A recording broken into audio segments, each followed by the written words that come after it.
Hey guys, welcome back to another episode of Nailing History. I'm your host, John, here with my co-host, Matt. Matt, how are you today? I'm good. Glad to be here. Thanks for having me. Yeah, we're stoked. Thank you so much. How's your week? How's it been? How you hanging in there? Good. That's good. That's good to hear. Yeah, it's good. It's been on a minute since we were here, but I feel like we got a good thing going. I think the news cycle's really given us some good fire to work with, and I think we're really got a good one for you guys this week. Any certain current events tickle your fancy at all over the last week?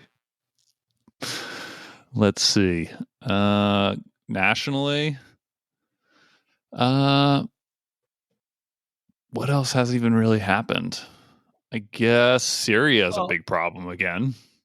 I was seeing that in the headlines. I thought that was like so 2016, and I guess now it's the 2024, and like I guess the Assad regime has been overthrown. Blasted. Yeah. It seemed like it all happened very quickly. I just read headlines. I read nothing about it. That sounds pretty dicey. The CEO from the United Healthcare got assassinated. That's probably a big one, a little closer to home. People are really up in arms about that one. It seems I don't like know more if people are like, "Oh, good for them for killing him." I read a few YouTube comments on a video going over it, and that was mostly what the comments were. That's pretty annoying. That annoys me. About how people are like, you can get shot. It serves you right for not, for denying coverage or whatever they were saying. That was Like he was doing it. finding. Yeah, sure. Yep. I mean, they're in the business of making money. It's what it is. Some of our fans may have noticed a little extra addition to our X profile, a little colorful check mark next to our name. Did you notice that, John? I did not. Well, did we get a little blue check? We're verified. We are verified. Right? We're verified in Nice. it, and in that process, unfortunately, we had to go through. I don't understand it completely. We had to go through a multi-day vetting process on the web. I signed up for it. I got duped into it because X was running a Black Friday special, 40% off of a yearly subscription. So it's not super expensive, but I don't really know exactly what I paid. But I got duped into it somewhat. I'm like, okay, I'll do it. So hoping we'd maybe get some more, legitimacy in when we comment on other videos. People are like, oh, they have a blue check mark. Maybe they know what they're talking about. But we ended up supposed to mean kind of a little bit of both. Little that little you get a little bit more access to certain things. You can tweet longer posts, so you're not. Okay. So you're not as held to the however many characters it was. Well, you don't tweet posts anymore. You X posts. I think Elon Musk is really particular about knowing people are still calling it Twitter. But through this vetting period, we ended up losing about 140 followers. I'm shocked we had that many. Well, we didn't Mostly really. I guess during the process, in order to be verified, they want to make sure that you didn't like. I'm projecting here. I didn't look into it because I don't necessarily care, but I assume like part of the verification process for certain accounts, they want to make sure that you didn't just pay for 50,000 bots. So that when people look at your profile, you definitely seem more legit if somebody says, "Oh, this guy's got 50,000 followers." So I think by trying to get the blue check mark, Twitter went through I don't know how they even did it, but they went through our followers, and we lost pretty much all of them. So we're back. We're down to 10, or 11. But they were all bots, so they weren't real. But it looked legitimate. But we're bearing all now. Now we're being honest with our fans.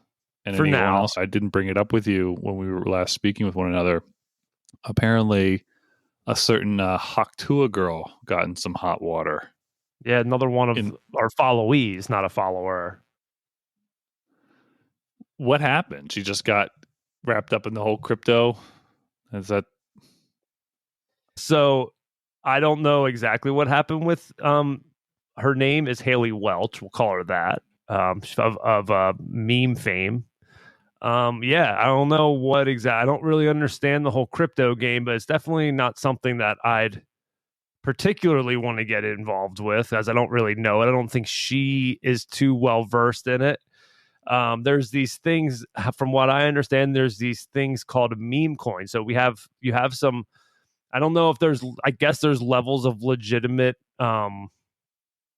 cryptocurrency. So you got like Bitcoin and Ethereum and like those are kind of those are the original ones. Like there's a couple more on that level, but then you get down to another level where then you have like the Doge and other ones that were kind of I don't know. They came out after the fact. And then you get down to another level where it's like just people creating coins of themselves and just trying to like put them into the market.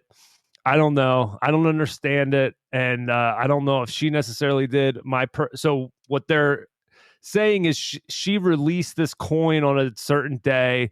And as soon as it went up to like a crazy amount, like a crazy high value, everybody who was either part of the people who created the coin or herself, like sold it immediately. They call it pulled the rug out from under everybody. And then when they sold that, everybody else lost a ton of their investment. Kind of like a pump and dump sort of situation. Yeah. I mean, it's pretty much like, and I don't even know if they could really be held account. I don't know how, like, the SEC doesn't, I don't even know if they regulate that. So I don't know how, but my personal opinion, I was talking to somebody this weekend about it. And I was just kind of jokingly saying, like, hey, did you invest in that? Or, hey, what's going on with that? And, they were asking about it. And I'm like, yeah, we're having the same conversation. I'm like, I don't understand it. I obviously didn't buy. I don't even know how to buy that stuff. I do own some crypto that I bought through like one of those, like an app, just so that I can try. I don't have a lot of it. But I was talking to this person and I was saying, I actually feel bad for her because I think and I don't know the situation. Obviously, I don't know her personally, even though we do follow her on X. But it just seems like this cryptocurrency like online community is like kind of rough. It seems like, and they're all out to like out each other and all this like nonsense. It's like if Wall Street was on Reddit or something, where like there's a bunch of bullying and a lot of like nonsense going on, a lot of scheming going on. That's just what I get from it. And I just feel like you get somebody like her who was like famous, like very big in the like pop culture world right now, up and coming. She's young. I don't know. She was famous. I don't know how smart she. I mean, she had Trump got shot. Dude, no, she was famous and Trump got shot. No, she had the 5th most listened to podcast in the world. When? Like up until like last week. She has like she's still like fairly like prominent and like yeah, obviously you don't keep up with anything. So yeah, so she was actually like kind of actually doing somewhat of a good job of like stretching this 15 minutes of fame. And then she did this. And I just feel like somebody in the crypto world is like, oh, we can make a quick buck off of this girl. We'll have her do this, take advantage of all of her fans, and she'll be the one to take all the heat. And they probably went away with a couple $1 million. She might have made a couple $1 million not knowing exactly. It could have been completely innocent to her. Like she didn't know, even though she might have made out. But they took advantage. I just feel like something like that happened. I don't know for sure. Because like I don't think, why would she at this point, like I don't know how much money she was making off the podcast or whatever, but she was definitely trending towards being able to make somewhat of a living doing nonsense. She's probably getting 10,000 listeners an episode. I'm sure. So I don't know why you would try to scam people like now if you already were. It just doesn't really add up. So I feel a little bad Someone for put her her. up to it, and she just got taken advantage of by Yeah. somebody who's like, "Oh yeah, here's a way." Like, and, yeah. And then she hasn't tweeted since then. No. Yeah, so I do feel for her, honestly. But if she got away with a couple $1 million, that's not that bad either. So can't feel too bad for her. Can't. And you got to keep people you can trust around you, and just understand how you got to where you got. Like she said a funny phrase once that was caught on air. You just got to realize, like, I'm just taking this thing and running with it, but there's going to be some shysters out there trying to get a piece of that. So you got to be careful. Yeah, I mean, hey, who are we to say? It's true. It's true. But anyway, yeah. Thanks for asking me about my expertise on that, I'll say. You're welcome. But I guess maybe we should get right into it, huh? Sure. The other big story. Big scoop. Yeah, we're really avoiding the obvious. At the front and center. The biggest news story of the past week. I think we can all agree in the U.S. Has been the pardoning of a Mr. Hunter Biden by his father, President Joseph Robinette Biden. I was blown away. You were blown away? What were your initial thoughts? I was not surprised. Didn't really bother me that much. It's funny. My dad said something to me on Wednesday. So this came out Monday or Tuesday. Was it actually? Was it Sunday? Was it over the weekend? It was Sunday. Yeah, last Sunday. I saw my dad on Wednesday, and he said something to me. He's like, "What do you think about this?" I'm like, "Duh." Typical. That's all I gotta say. He lied and said he wouldn't do it. I mean, I think that's the big part. I think that's what a lot of people are upset about both sides. I think that's where the Democrats are really off-put about it, is that he did say that he wasn't going to do it. Well, and I think that that's why in politics, I always say you never be 100% in on one thing at all in politics. That's because true. If you say one thing and then something changes or something happens and you have to go back, then everyone's just going to come out of the woodwork and be like, oh, you didn't say it. Well, you said you weren't going to do it. If he would have just left it at I might do it. I don't know. But do you think they're upset from a principled standpoint, or because now, in light of the new president that's coming into office, they're not going to have a moral high ground to stand on as much of, they're not going to be able to play the, you're only supposed to be pardoning people for the safety of the democracy or whatever, all that narrative. And then Trump can just be like, well, your guy just, pardoned his son. I think they're probably more upset about it that they won't be able to have as much of a leg to stand on when they know what's definitely coming down the pipeline. But yeah, that was a big one. And, much so like the tariff. What did he get pardoned for? Let's go. What did he get pardoned for? What are the details? So he got a blanket 10-year pardon. So retroactive from 2014 up until Sunday of last week. If he committed any federal crime, it was deemed pardoned. So there's a few things lingering about. As some of our fans may know, a few years ago, he had a little run-in with a laptop and dropping that off at a computer shop in Delaware. Kind of got him in some hot water. Who drops their computer off at a computer shop anymore? Just get a new one. You know what I mean? Yeah. How is it still That's the most ridiculous part. That's the most ridiculous part about that whole freaking thing. Is man, what a job that would be, huh? My computer is so backed up, I got to take it to this guy in a strip mall to clean it up. Just divorced my wife. I'm got a raging crack addiction. I'm just going to take my computer in. Then, but I don't know if we know that. So, like the most unvetted place, you have to have IT people available to you at your fingertips to be able to fix your computer if you're Hunter Biden.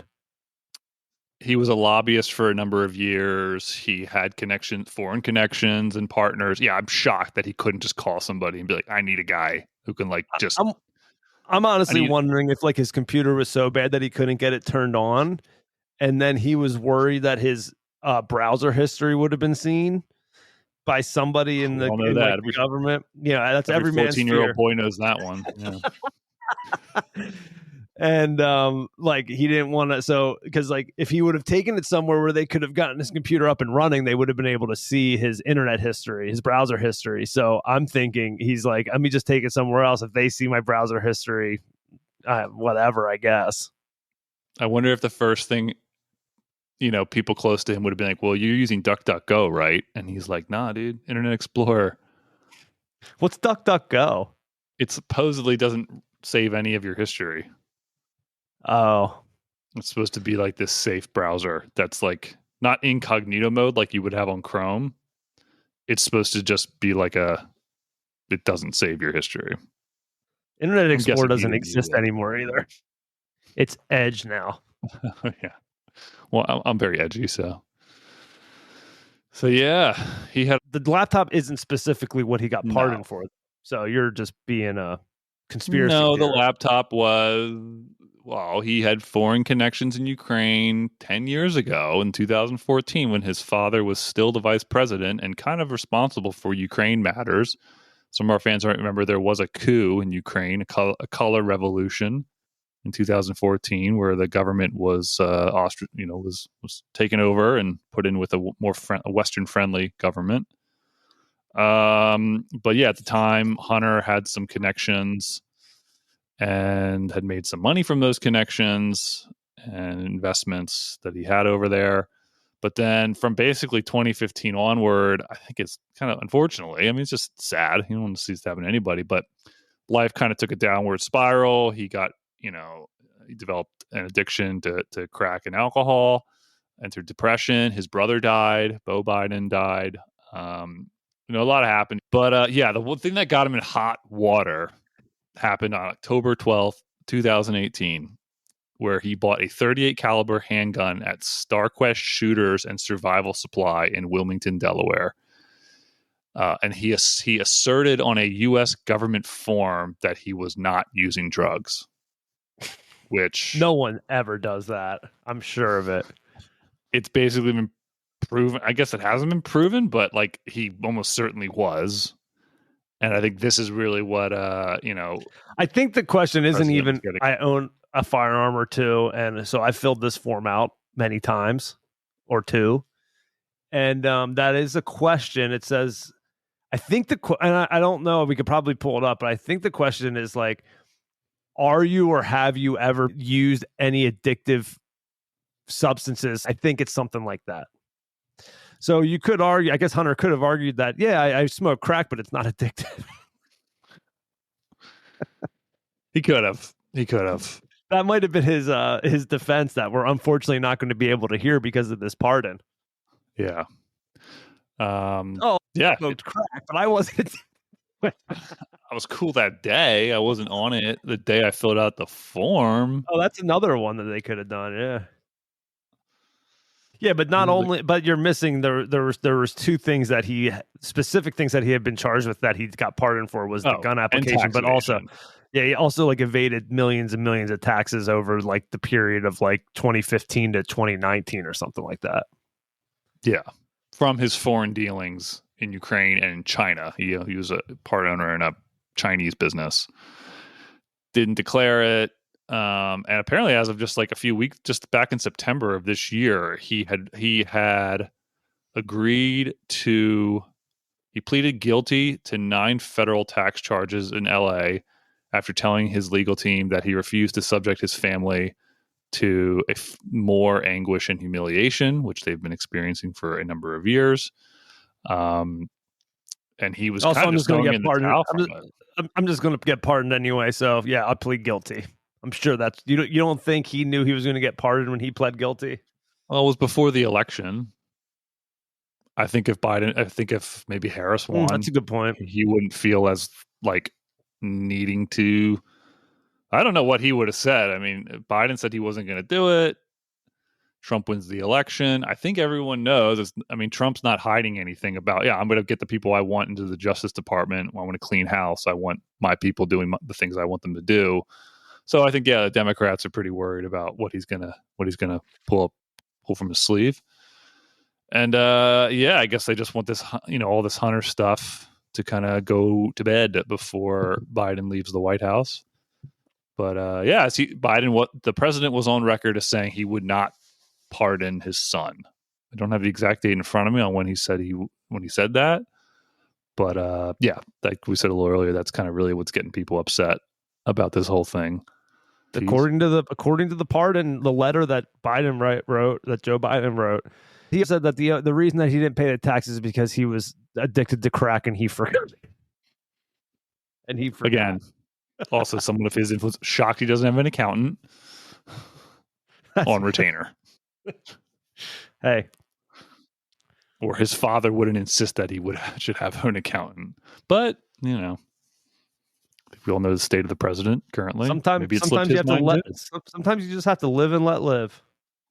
Yeah. So, we kind of wanted to look in a little more of the history of pardons and just kind of get down to how did it come to this? How did it come to a sitting president pardoning their son for tax evasion and gun charges and other craziness?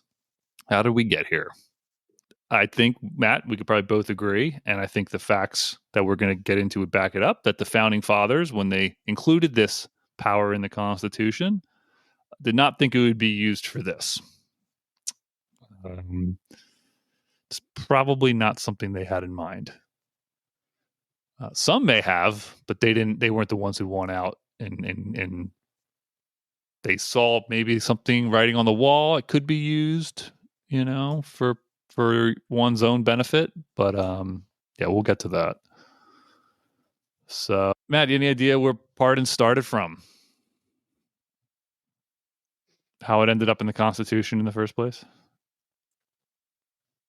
Nope, no idea, John. Well, I'll tell you. So it actually harkens back to the British, believe it or not. Yeah, blimey. We gained our independence from them, but we couldn't. We didn't sever our political past to them entirely. So pardon power has a British origin, English origin, really, and it goes back to what's called the royal prerogative of mercy, which was basically, it allowed for kings and monarchs to issue acts of clemency. And the first dated one was by King Ine of Wessex in the 7th century AD. And as the centuries moved on in England and other European countries as well, we started developing this idea of the divine right of kings, whereas, effectively kings and monarchs were the representatives of God on earth. So, they can kind of say and do what they pleased. And so they maintained a royal prerogative to pardon convicted persons. And usually what they would do with that power is they would either withdraw or give alternatives to death sentences to those convicted. Some alternatives, a main one being penal transportation, at least in the 18th century into the 19th century. And then as you kind of went on into the 1600s, 1700s, the kings started using these pardons more for political reasons, including the pardoning of pirates.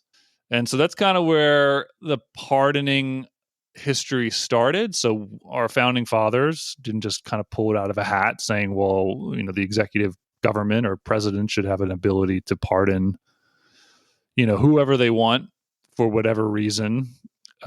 Just because that's a power they should have. They thought it actually would have served a valid purpose. And that's kind of how we ended up with it even becoming a thing discussed when the Constitution was being ratified.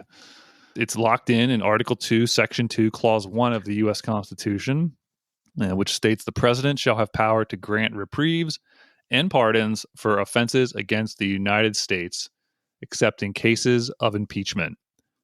And the argument at the time was, well, why would you give the president this power? Why doesn't Congress have this power? I mean, they're closer to the people. They are more reflective of the population.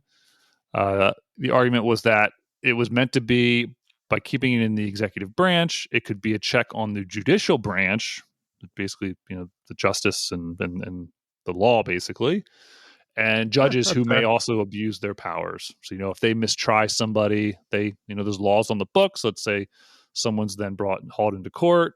A judge, passes a unfavorable ruling, or one that could be deemed a tyrannical ruling. The president could have the ability to pardon that person if it's deemed in the benefit of the country as a whole. So one of the biggest proponents of including the pardon power in the Constitution was none other than my king of spades, if I recall, Alexander Hamilton. He wrote in the Federalist Papers, number 74. He said that, well, if the president, it can be used as a way of ensuring peace following an insurrection or rebellion. Right.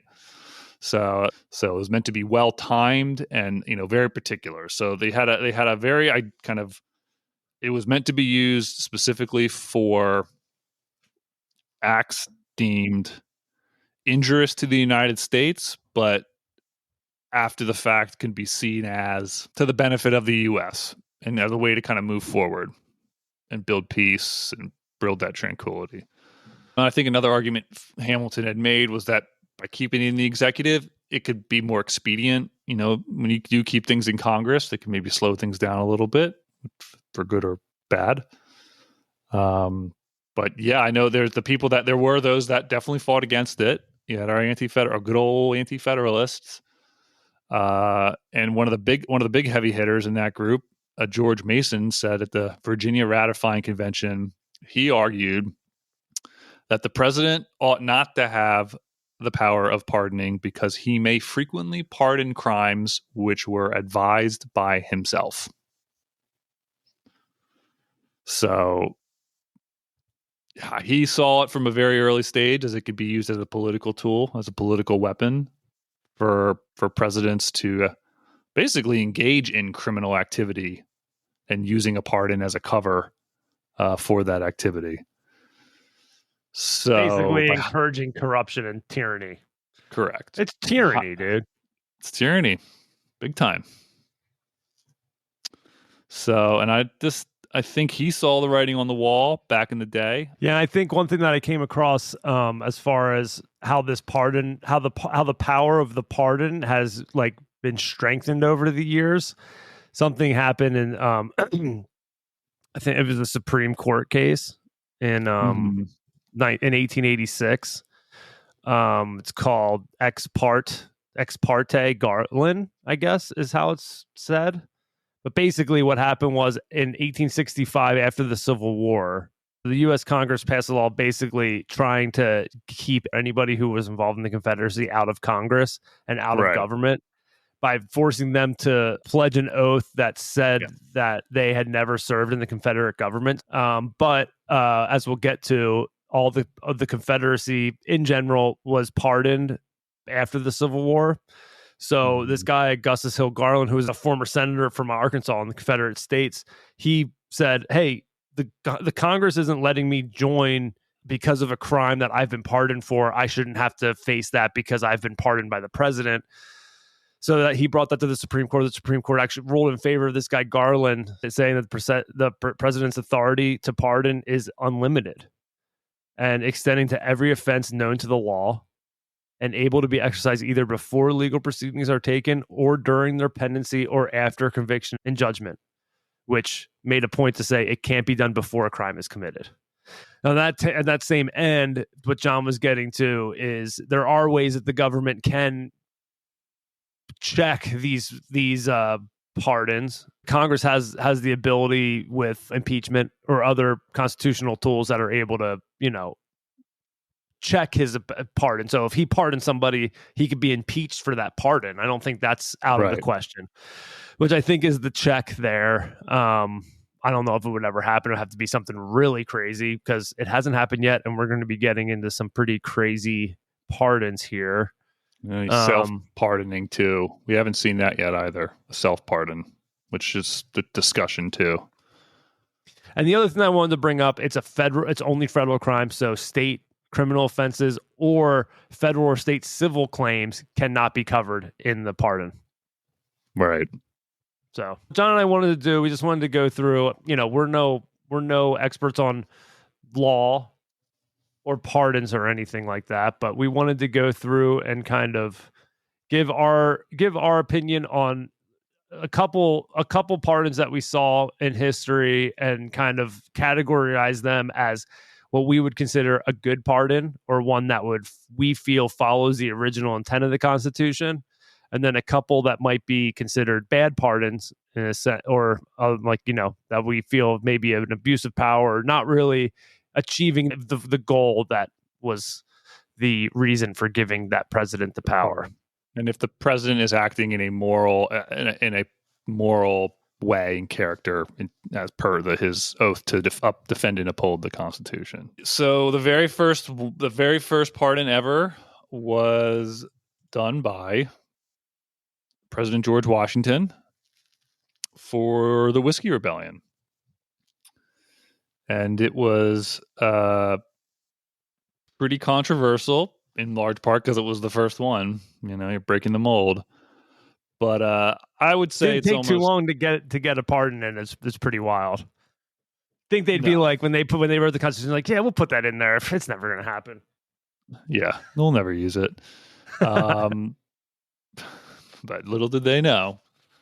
But yeah, so in 1794, we had the Whiskey Rebellion, which was a rebellion of Western Pennsylvania farmers who were basically in revolt for, a law that was passed by the federal government trying to collect taxes on whiskey. And they were really upset by that because a lot of these guys would make whiskey with the corn and the grain that they had in excess from their year's harvest. And they would sell the whiskey to try to get a little extra cash in the pocket for the cold months. They're really upset about that because it would only apply to whiskey. It did not apply to beer. So New England, for the most part, was left out. And this really chapped them. So they started burning down tax offices and hanging Alexander Hamilton in effigy because he was the treasurer at the time. To this day, I love a good effigy story. I really do. Yeah. To this day, his picture is hanging upside down in a bar outside of Pittsburgh. The bar is like super old. It's still to this day they kind of have that homage to him. And yeah, so on Washington's behalf, of Virginia Governor homage? Henry Lee issued. Did you say homage? Huh? A homage to him? It's a joke. No, but that's not joke. That's not how you pronounce that word, is it? It's an homage. Homage. It's homage. Would you say? The H is silent. Homage. It's silent H. I didn't know that. Anyway, yeah. So these guys Whitman were just school business, ladies and gentlemen.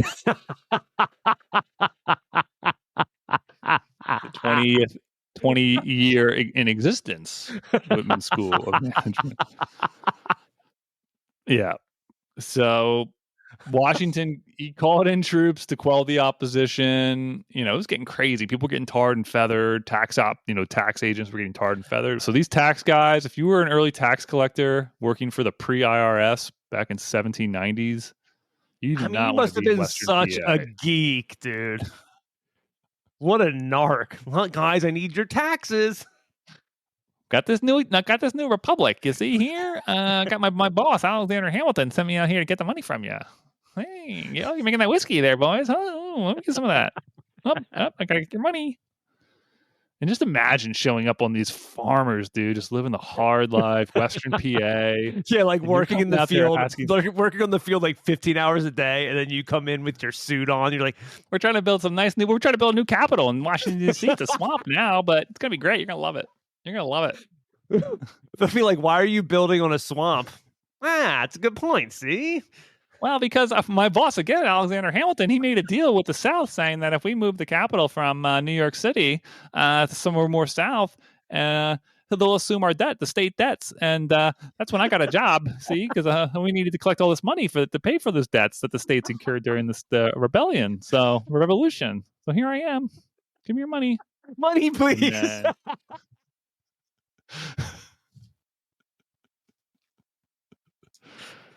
Yeah, those farmers are probably like, wow, this guy is something else.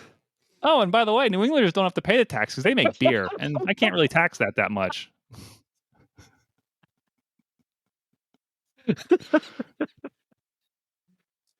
So it didn't go over well. And so basically, people were, we talked about in the previous thing, the governor of Pennsylvania was like, well, we don't need the federal troops to come in. I'll take care of it. Like, we don't have to send in the militia. Like, don't worry about it. Washington did send in 13,000 troops to quell the opposition. And then a lot of these whiskey rebel leaders were charged with treason. Although many of them were released due to lack of evidence, but those that were still being charged, they had to be pardoned. And although the very person who said in the Constitution that we could use the pardon power in instances of insurrection and rebellion, to Alexander Hamilton, he was very much against pardoning these people. So I guess he wanted to make an example of them. So old duplicitous Hamilton said one thing but wanted to do another. To his, not his credit, but like, it's like, okay, we have this. He needed to prove that the central government had a little more muscle than what it had under the Articles of Confederation. But it's just so funny that the very thing he said that the pardon should be used for, he wanted it to not be used for that. Fortunately for one of the greatest presidents we've ever had, George Washington, he said, no, I'm going to use this pardon for just that reason. And he went ahead and executed the first pardon in American history, which overturned a criminal conviction. And it was the first time under the young U.S. Constitution that the federal government wielded military force to quell its own citizens. 1795. So we got a good and bad. Weigh them up. We got our first pardon used, I would say, constitutionally. I think Matt and I would both agree this was a good pardon for what it was meant to be used for. But, would have been nice if it didn't have to come to the federal government having to send the military in to put it down. That would be very ominous for the future. So that was the first pardon, and a good one at that. Good one. He gets an A+ for me for that pardon. That's S tier. I think that's S tier, right? Isn't like that that's charge? An S tier pardon. Right? That's an S tier pardon for sure. Another one that we want to talk about, we kind of talked about before. I don't think we have to go too in depth with the rest of these, really. That one's a good one just because it's kind of laying the groundwork for it. Jefferson Davis, president of the Confederacy, after the Civil War.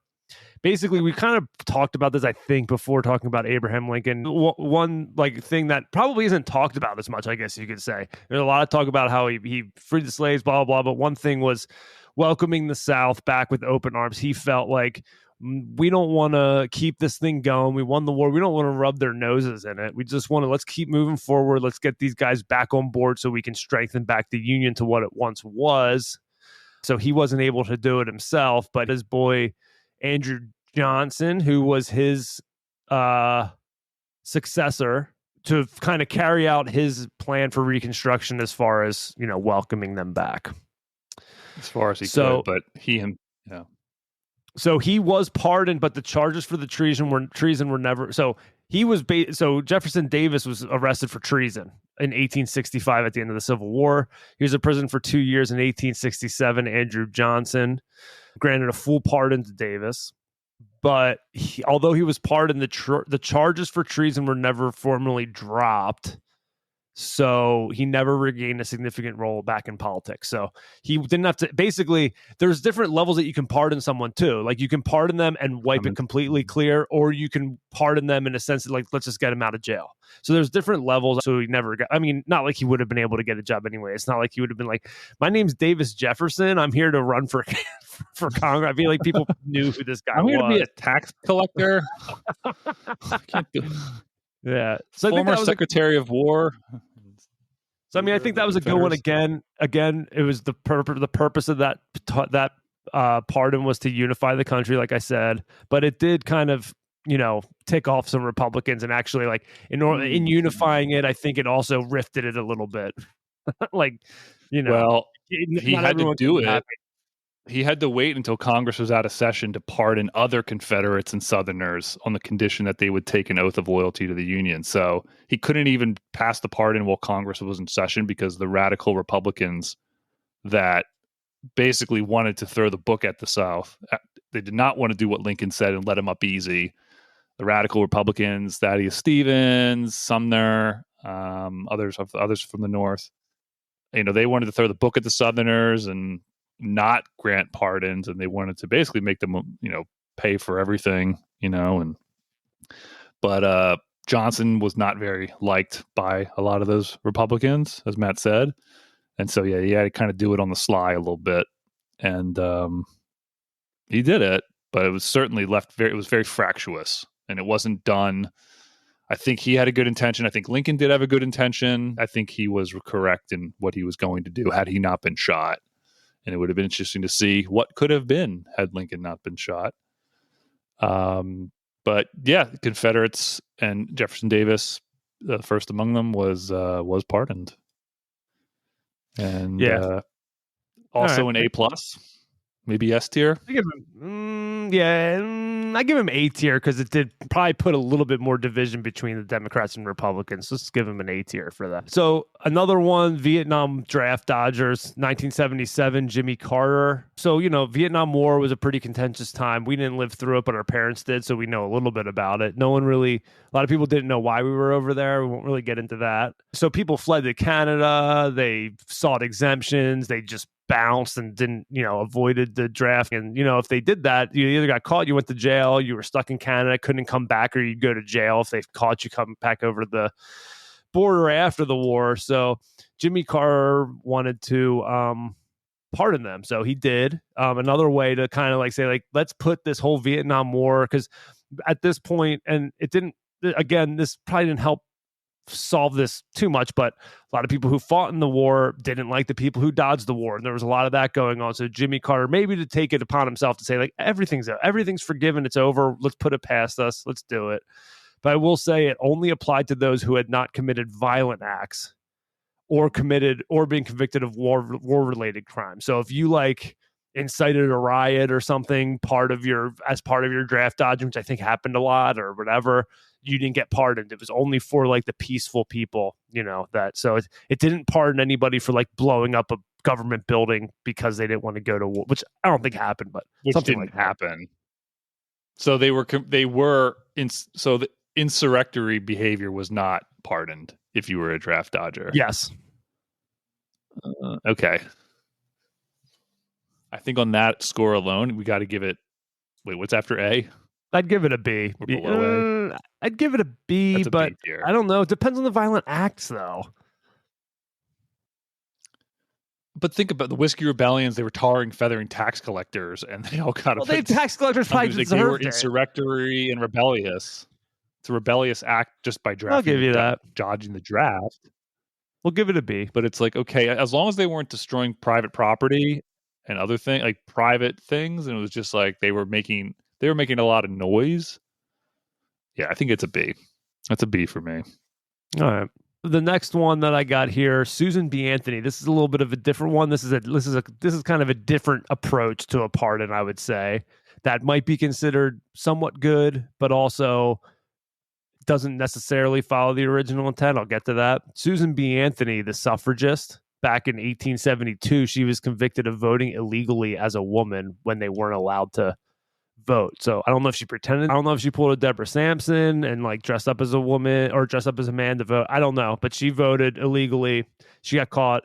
She got fined $100, but she never paid the fine. But she was found guilty. She never went to jail. But regardless, on August 18th, 2020, on the 100th anniversary of the ratification of the 19th Amendment, which gave the women the right to vote, Donald Trump granted a posthumous pardon to her. He used it as, like, he was saying it was a symbolic gesture for her legacy since it was the 100th anniversary, blah, blah, blah. But a lot of people, a lot of women specifically, and a lot of people just in general, like detractors from it, viewed it as a way, it was 2020, so may have been an attempt to get votes for women, when probably not the most effective thing to be looking for what votes for women, just based on what all they what women are concerned with in these days, rightfully so. So it kind of looked as like this goes into, like, I see the point is like, hey, that was a time period that we're not proud of. We're happy that women can vote. We're kind of going back. This shouldn't have been a crime, blah, blah, and looking at it, but kind of a big miss on the timing that Alexander Hamilton talked about. 100 years might be a little too late. So I'm putting that on like a... Yeah, and I don't think... I guess I'd go C tier on that. C tier, yeah. They got the 19th Amendment, like what she fought for eventually became law of the land. It's like, that is her legacy. So it's like, okay. But it's on the level of like the turkey pardons, I guess. Not that much less. It's not that much more effective. But it is a rebellious act. So you could make, okay, maybe it's an act of one. She was an individual engaging in a rebellious act. So what if she voted straight Republican? Maybe that's her problem. Maybe that was her problem. That's all I have for, like, not saying that those were all the good pardons in the history, but just a couple that were highlighted. I'm sure there were a bunch of other great pardons that really were necessary. And I think we scored them per the Constitution, though. And then that brings us to, oh boy, the bad ones. We got a couple bad ones here. Are a lot of them. Too many to count. Way too many to count. So the first one here, we have Bill Clinton's pardoning of his half-brother, Roger Clinton. Slick Willie strikes again. Yeah, it was a case where, it's a relative, which first and foremost, your first question is going to be, well, how does that benefit? How is that for the good of the country as a whole? Like, what could that individual have been doing that's, by their being pardoned, everyone's feeling some solidarity or tranquility or an ability to move forward, national healing kind of thing. Mm-hmm. Basically what happened was, in the 80s, his half-brother was charged with and served time for cocaine use, for cocaine charge. And so, he was convicted, did the time for the crime, and then Clinton went ahead and pardoned him, basically to expunge it from his record. Is kind of how I would see it. What's that? To me, that's just... it just looks bad. It was fairly unnecessary. It was almost like a flex, I feel like. I take that as like almost a flex from Slick Willie. Like, I can do this. If I can do this, so I'm going to. I don't need to, but I'm going to. I mean, what really was gained by that? Just getting it expunged from... what's this guy applying for a job to be a janitor at a high school that he wouldn't have been able to get with a cocaine possession charge? Maybe tax collector for the IRS. He's so inspired. Actually, I guess he probably wouldn't have been able... I guess after that, he would be able to get like government jobs, which you wouldn't have been before. Yeah, if you're a convicted felon, that's a good point. Tons of jobs you can't get. I mean, I understand, and you want to help a brother, you want to help out your family.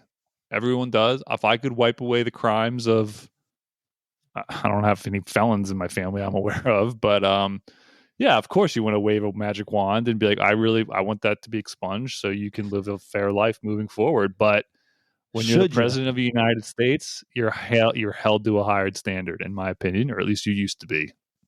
That's what they intended the office to be. It was meant to be, if you were engaging in high crimes and misdemeanors, those were like deemed, are you not acting in concert with what the Constitution is saying you need to be acting? George Washington, a man of duty, somebody who lost a lot of his, net worth and a lot of his standing because of the time he served in the presidency and as a general. Yeah, you brought it up on the last episode, John. I know, but I'm trying to bring it back. I'm just trying to say that it just seems like it's just a solid for a bro. And I think people could say, well, he served the crime, he did the time, feel bad for the guy. I mean, he shouldn't be held back, but is that a pardonable offense? I would say no. I'm going to give that on this scale, I'm going to give it a B. Because I think there's far worse. There's ones far worse. So, yeah, that was Bill Clinton pardoning his half-brother, Roger. Next one is Richard Clinton's pardoning of Teamsters president Jimmy Hoffa in 1971. So Jimmy Hoffa of Mafia kidnapped him and we never found his body fame. In the time he was serving, at the time in the early 70s, he was the head of the Teamsters and he was serving a 15-year prison sentence for jury tampering and fraud when President Richard Nixon pardoned him on December 23rd, 1971. Nixon had one condition, however, that Hoffa should, quote, not engage in I think you called him Richard Clinton. Richard Nixon. I think you said Richard Clinton. They're both slick dicks. Slick willies, slick dicks, whatever you want to call them. Nixon had one condition, however, is that Hoffa should not engage in direct or indirect management of any labor organization until at least March of 1980. Hoffa agreed and supported Nixon's re-election bid in 1972, along with the rest of the Teamsters. It is believed that Hoffa was trying to reassert his power over the Teamsters, defying Nixon's requirement when he disappeared in 1975. So, yeah, Jimmy Hoffa, probably not the nicest guy in the world. Pretty shady character. Obviously, got involved with the mafia in some way, and he was charged with jury tampering and fraud. Was literally serving the sentence out when he was pardoned. I'm sure plenty of people in unions who he would have been fighting for, truckers and unions, might have been happy that he got out. But I can't see why this would have been a good way, how this would have brought any kind of national unity or, quote, a rebellion or whatever, what have you. Seemed a little shady to me. So I'm going to go A tier on this one. Yeah, me too. Mafia got involved after the fact. It's weird. It's dicey. And then next one here, I got the pardoning of Patty Hearst, again by our boy Jimmy Carter. This guy had a hand in everything. So Patricia Hearst, she was the granddaughter of the publishing titan William Randolph Hearst. In 1974, she made headlines when an urban guerrilla group known as the Symbionese Liberation Army kidnapped her in Berkeley, California. 2 months later, she was 19 years old and photographed robbing a San Francisco bank while brandishing an assault rifle. At her trial, defense lawyer basically were saying that, she was brainwashed, she was put up to it, she was acting basically against her will, like she didn't know what she was doing, and that they were using pervasive tactics, brainwashing tactics. The defense did not work, and Hearst was convicted of bank robbery on March 20th, 1976. She was in prison for almost 2 years before Jimmy Carter commuted her 7-year sentence and freed her from jail. It was not until January of 2001, where President Bill Clinton granted her a full pardon on the last day of his presidency. So we had Carter and Clinton get involved in one, just, Carter got her out of jail. Clinton gave her a full pardon. Same situation kind of as the other two. You can make the kids like, okay, it's as on an individual level. It's like she was 19. We all make mistakes. I know. Lord knows I have. Matt, when you were 19, Nope. No, you were an angel. So, ran with the wrong crowd, got kidnapped, wasn't asking to be kidnapped, as far as I'm aware. So, you feel bad for the girl, feel bad for the family, even if they are, they were a well-known and prestigious family. But again, she committed a crime, not something that I think you can just go ahead and just expunge and pardon for the benefit of the whole country. I don't see it. I'm going A tier again. I'm going D tier, C tier. C tier? Yeah, D tier. Well, I'm thinking partly. I just don't see. I get it, and like she probably didn't deserve it. But is there any proof of any kind of bribery or collusion or anything like that? The granddaughter of one of the country's most famous newspapermen ever was like, they didn't have connections to be able to that went all the way up the chain. I mean, I've never heard of him before. Who is it? William Randolph Hearst. Never heard of him. There's a castle in California. Never heard of him. Movie Citizen Kane's basically kind of based off of him. It's fictitious, but he's kind of the guy they're getting at. He owned like a newspaper empire. Anyway. Cool. Yeah, maybe. Maybe. I'll go B. I don't think A. You have to see if there was something in it for Jimmy Carter. Well, in that case, I really wonder why he pardoned this other person we're going to be talking about. We'll get there. Yeah, so that's another one. I just thought that was kind of crazy. Another one here. We got Bill Clinton involved again. We're not trying to single out Carter or Clinton, just have that on record. It just so happens that it just seems like the closer we get to the present, it doesn't even seem like they're trying to even play to the Constitution anymore with this power that they've been given in the Constitution. It just seems like they're pardoning their friends and accomplices. So in 2001, these are also the only ones that ChatGPT came up with when you asked them. That's right. in this top 10 list in Time magazine I'm reading, we have the Whitewater controversy. I mean, I don't know. I was looking into this a little bit. I watched a 26-minute C-SPAN video on it from the 90s, during the 1996 presidential campaign.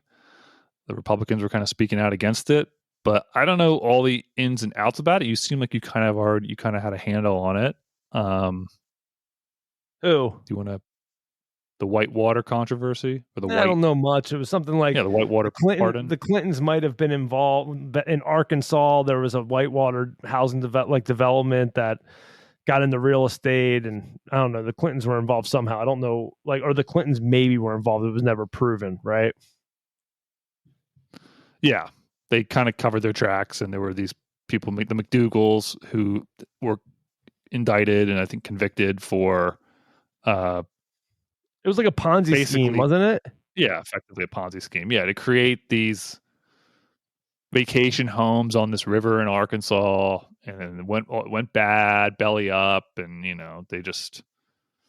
they were deemed as accomplices, and they were trying to pin it on Clinton that they were his associates, and he was in on it, and he and Hillary knew all about it. And when she was an attorney in the 90s, she did a lot of work, and they did a lot of billable hours for this bank that these accomplices were part of. It was very dicey, very very sketchy, and so the Clintons pardoned them.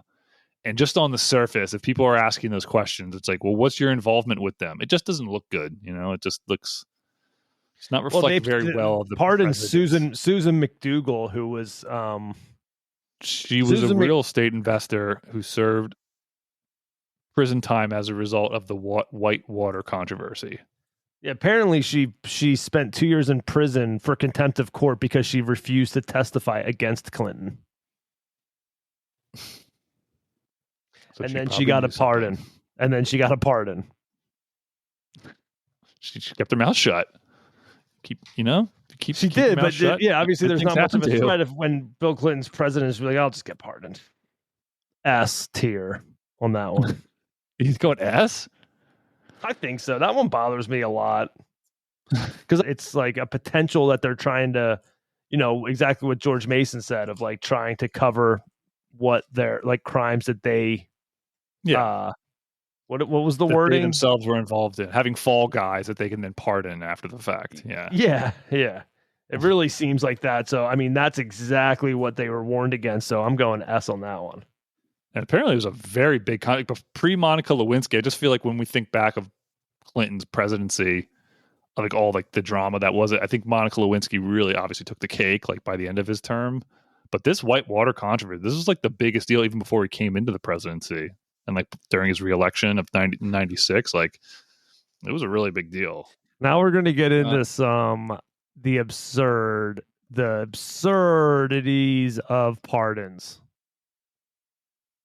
The only one that I'm going to talk about from here, it was never actually a pardon, but I think it's just something to talk about as we're getting into pardon talk. I think we want to talk about Joe Exotic, the Tiger King, and the story of his pardon for his crimes. So those are the listeners who don't know, John included, because he never saw it. He's one of the only people that never saw the documentary. There's a documentary on Netflix called Tiger King, and there was this guy, Joe Exotic, and he basically went to jail for multiple things, some animal cruelty stuff, but the big thing was he hired a hitman to kill some woman who was his competitor in the tiger trade business, or she was trying to get him shut down, so he wanted to get her killed or something like I forget. I haven't seen it in a while.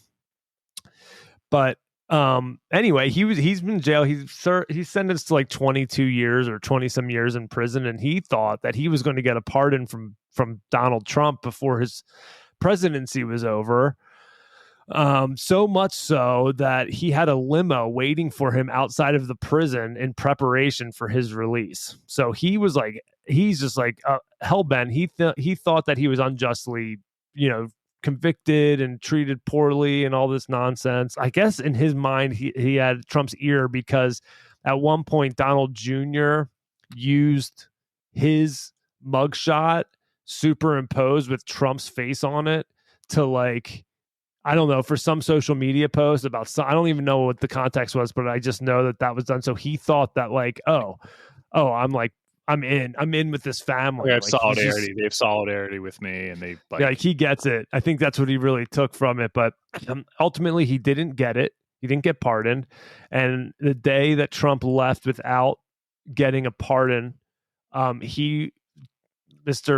Exotic posted a note on Twitter, I guess it was, saying, "I was too innocent and too gay to get a pardon from Trump.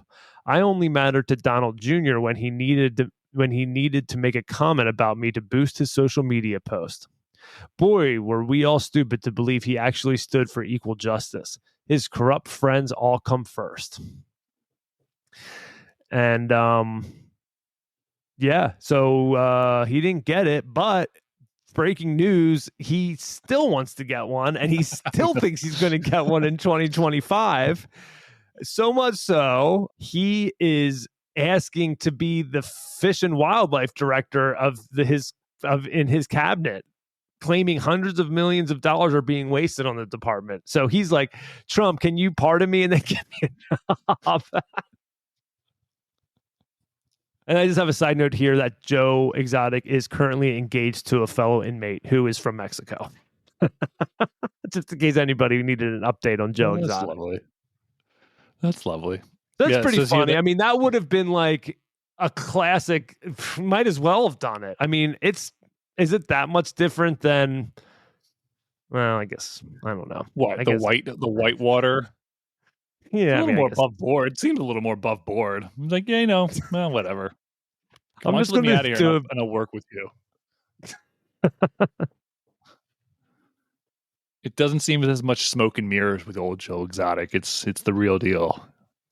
I mean, having a limo waiting for him is classic. Like the end keys in the engine, ignition, like it running, just going. He said that apparently here, Joe Exotic says President Biden should release, quote, normal citizens like him after Hunter Biden pardon.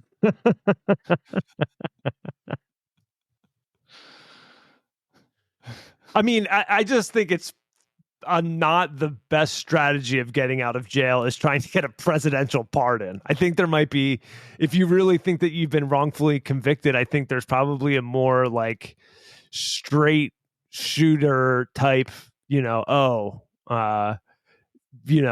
some appeals, the appeal process, get some evidence. If you actually are not guilty, I think you can kind of go through the proper legal channels as opposed to like going right to the presidential pardon as your failsafe is. That's a good point.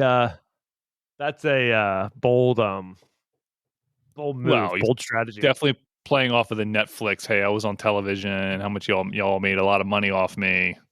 I'll help you. You help me. We'll make a new show together. It'll be great. That's funny. I think we're delaying the inevitable here. Yeah, this is the what do you call it? This is the coup d'etat of the entire podcast. I mean, I watched a video not long ago before we got on air that claims this is hands down the worst pardon in U.S. history. Not like without question, I have to agree. I mean, when I saw it in preparation for this episode, I was like, really? And how is that not in all these lists, because I'm Googling Hunter Biden pardon, like, and it's everyone's coming out with their, other crazy pardons in U.S. history. You see the Richard Nixon, which we didn't really get into, but Richard Nixon's pardon, the Whiskey Rebellion, like all the famous ones or well-known ones, the Confederacy, what have you. And this one just skirted on by. It wasn't on any of these lists that I was seeing. And but fortunately, there's one YouTuber out there who spotted it for what it is, and I think it's hands down the worst pardon ever. Go ahead, man.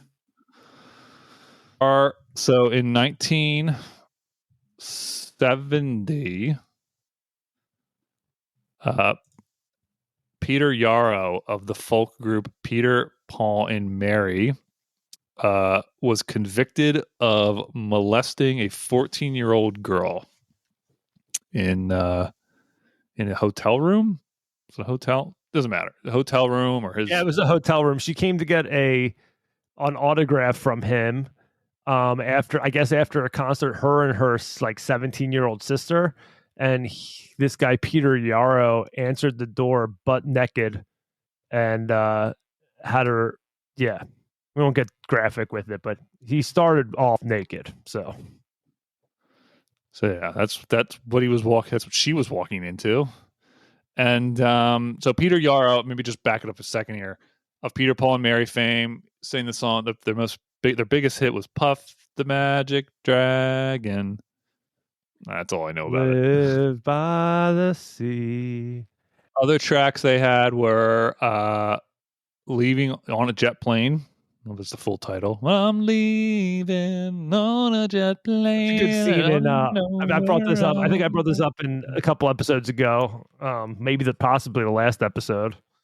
Armageddon. Remember that scene where they're getting ready to leave for the asteroid, and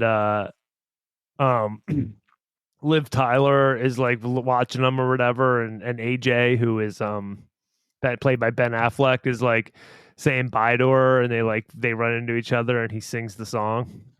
All my bags are packed, I'm ready to go. I'm standing here outside your door. I hate to wake you up to say goodbye. So kid, and then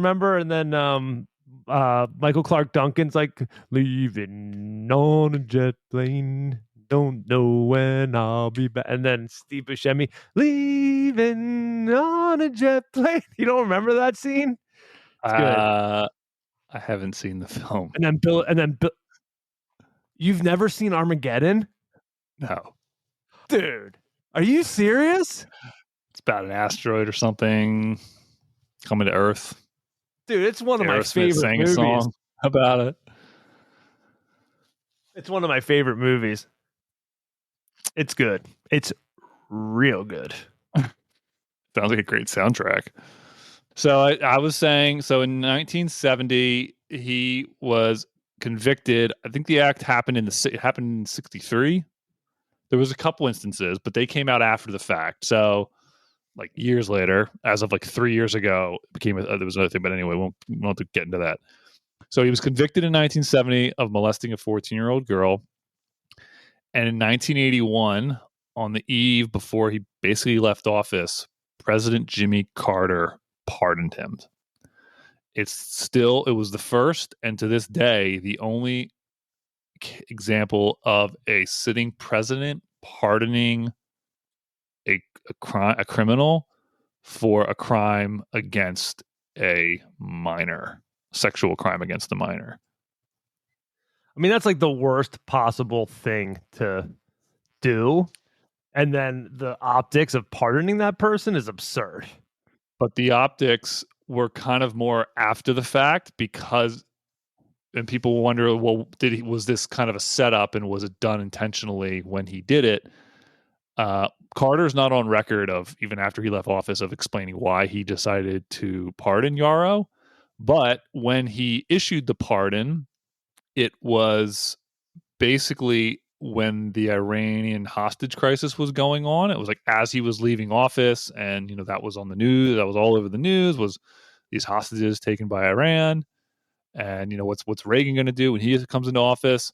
So basically, like the pardon was issued under cover, basically, of the Iranian hostage crisis. And a lot of people are saying that's why, like, it didn't break the news cycle, and people weren't an outrage about it. Yeah. Which is just horrible. So, but this Peter Yarrow cat, I mean, he got in some hot water just 3 years ago. Other women have come forward saying that they were also his victim in the 60s and I mean, you 70s. think about doing a pardon like that, and then actually the amount of damage that could do in society, having somebody like that. Because if you pardon him now, he pardoned it was like expunged from his record, so he wouldn't have to, in today's system, register as a sex offender or like be on that list, or any background checks wouldn't come up that he ever did this. And the amount of damage that could lead to is like ridiculous. Yeah. People are saying, like, well, Peter, Paul, Mary, they were a folk group, and they were involved in a lot of like democratic initiatives. Like they've performed at different democratic charity events. They performed in 2008. He performed in 2008 with Obama and his campaign. So they've been like pretty big in the democratic like establishment basically since like the 60s and 70s. And so people are thinking, well, maybe Carter pardoned him as like I don't think because he's his biggest fan, but because it's like, I don't know. They said he wrote a letter, and because his kids says that because he was remorseful about it. He acted remorseful about it, and so he's like, okay, if you're really truly sorry about it, fine, I'll pardon you. Which is like insane. It's insane because like how many other people that commit that crime have that. Who that commits that crime? Well, one is, I personally think, I don't think he's really deserving of it, but also he, as a famous person at that time, just had an audience. Yeah, you're gonna read that letter from a famous musician. Preferential treatment there, which is what a lot of these pardons are. But this is just like unforgivable, and the fact that Carter wasn't worried about, this isn't gonna look bad on my legacy. No problem. Yeah, right. This will be fine. It hasn't. Sure. It hasn't. It's not on any of these lists. You Google like Hunter Biden pardon, like historical pardons, like Hunter Biden. None of like Yarrow is not on any list of like most absurd and like. I mean, you can still say he's done good things. It's maybe, but it's like people could ask the question of him and he can defend himself. And why did you pardon a convicted child molester? The thing is that this isn't. It's like that's unforgivable and everything, but it was such a stupid pardon that like it doesn't get you anything. It doesn't get the country anywhere, and even like all these other ones that we're saying are bad pardons, in that like the Whitewater one, the potential for that, or any like the Jimmy Hoffa, all this stuff where there's like there might be some corruption, fraud and corruption. There couldn't even have been that. So like there was no. Like it's not even bad. It's not even like a bad, like it's just so obtuse. Oh yeah, like just thick-headed. Like he did the crime, like the guy was convicted of like the evidence was there. Like I feel like with a lot of these pardons you can kind of maybe get away with it because it's like it's not black and white. There are gray areas, and that's where they get away with it. Apparently his kids, they said, and I guess they wrote in the letter, or he wrote on his children's behalf, saying like they don't want to have a sex offender father, like on the record, like in a registry. They do. That stinks, man. That one stinks. And the fact that he got away with it by like the Iran crisis happening like right after it is. You could say whatever you could want about Peter Garro as an individual and what he's done after that, but the fact that the president of the United States deemed it necessary to have to pardon him, that's an S tier. That's beyond S tier in my book. That's S plus. That's double S. It breaks the glass ceiling of as bad as it gets. Yeah. The only one, as I said, only pardon for individuals pardon related to a crime, for a crime related to a minor. So yeah, I don't think we're going to get another one of those in today's climate. Rightfully so. No. There's no way that would get by. Yeah. I don't know how it skirted under. Just crazy. Unless he was just such a big fan. Yo, man. Jimmy Carter, 1963. He's like, yo, man, I got this new album, dude. This album just drops about a dragon, man. It's sweet. Dude, I got peaches growing in the farm. I'm in Georgia, man. I'm just growing my Georgia peaches. He grew peaches?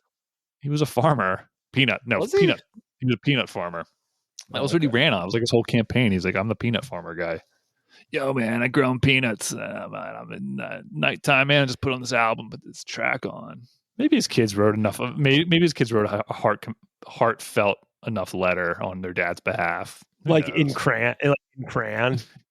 Like, please give my daddy a pardon for diddling a sad face, like tears from their eye, like just like waterfall tears from their eyes, with like a handprints for their signature because they can't sign it. Picture of their dad naked in the doorway.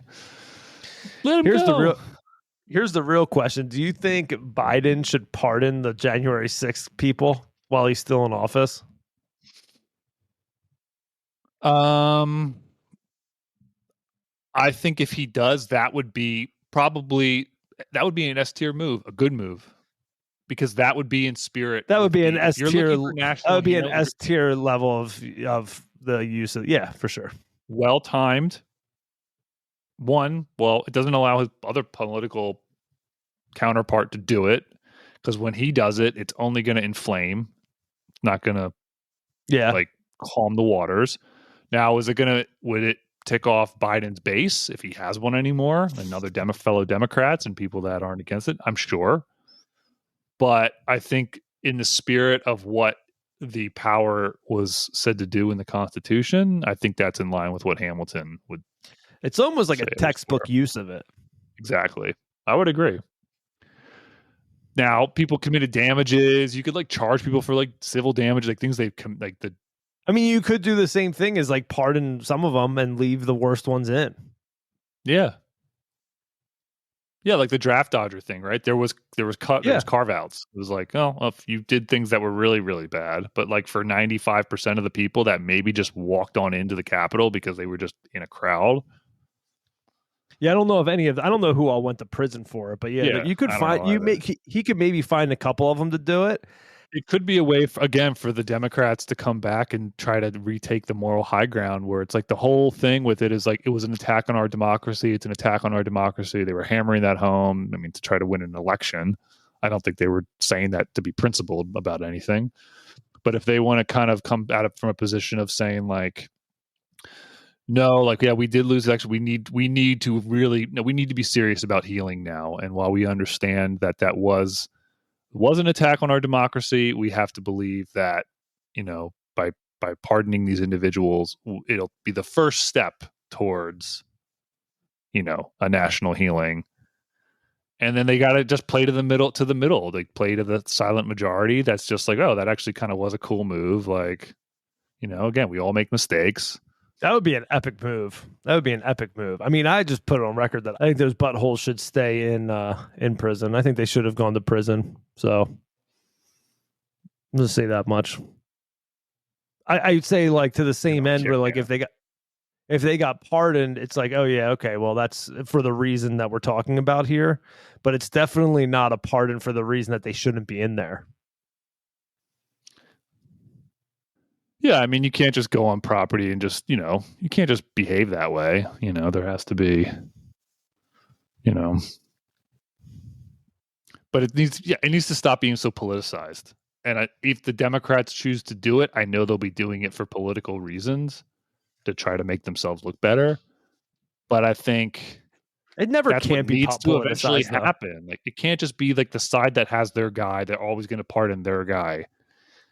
Yeah. I mean, maybe it's going to be political. Like, you need to be a little more politically savvy. It's like, well, if you want to really beat Trump, well, then get out ahead of him and pardon them before he can. It's just, they just broke the rules, and you shouldn't break the rules. I follow the rules.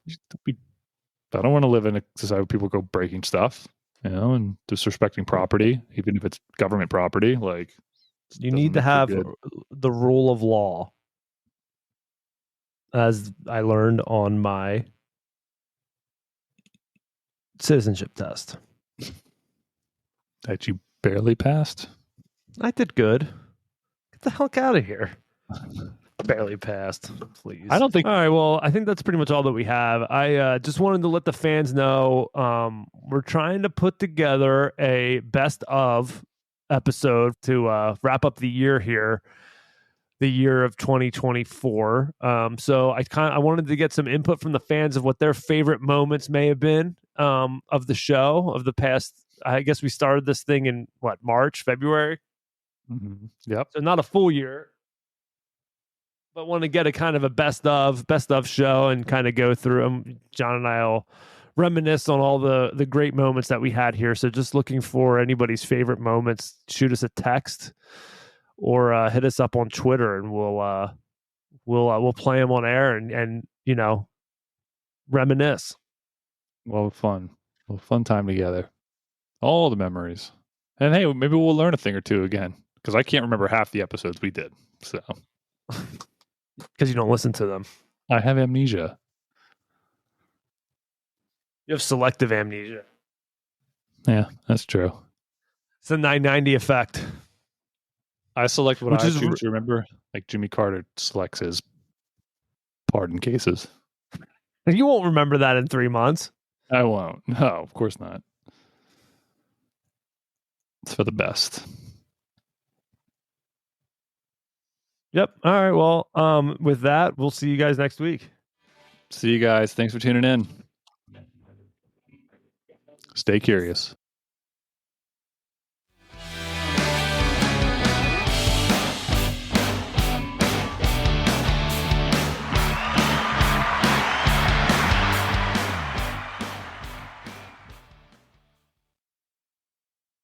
Hairy legs. Come on, man. And we say bye-bye.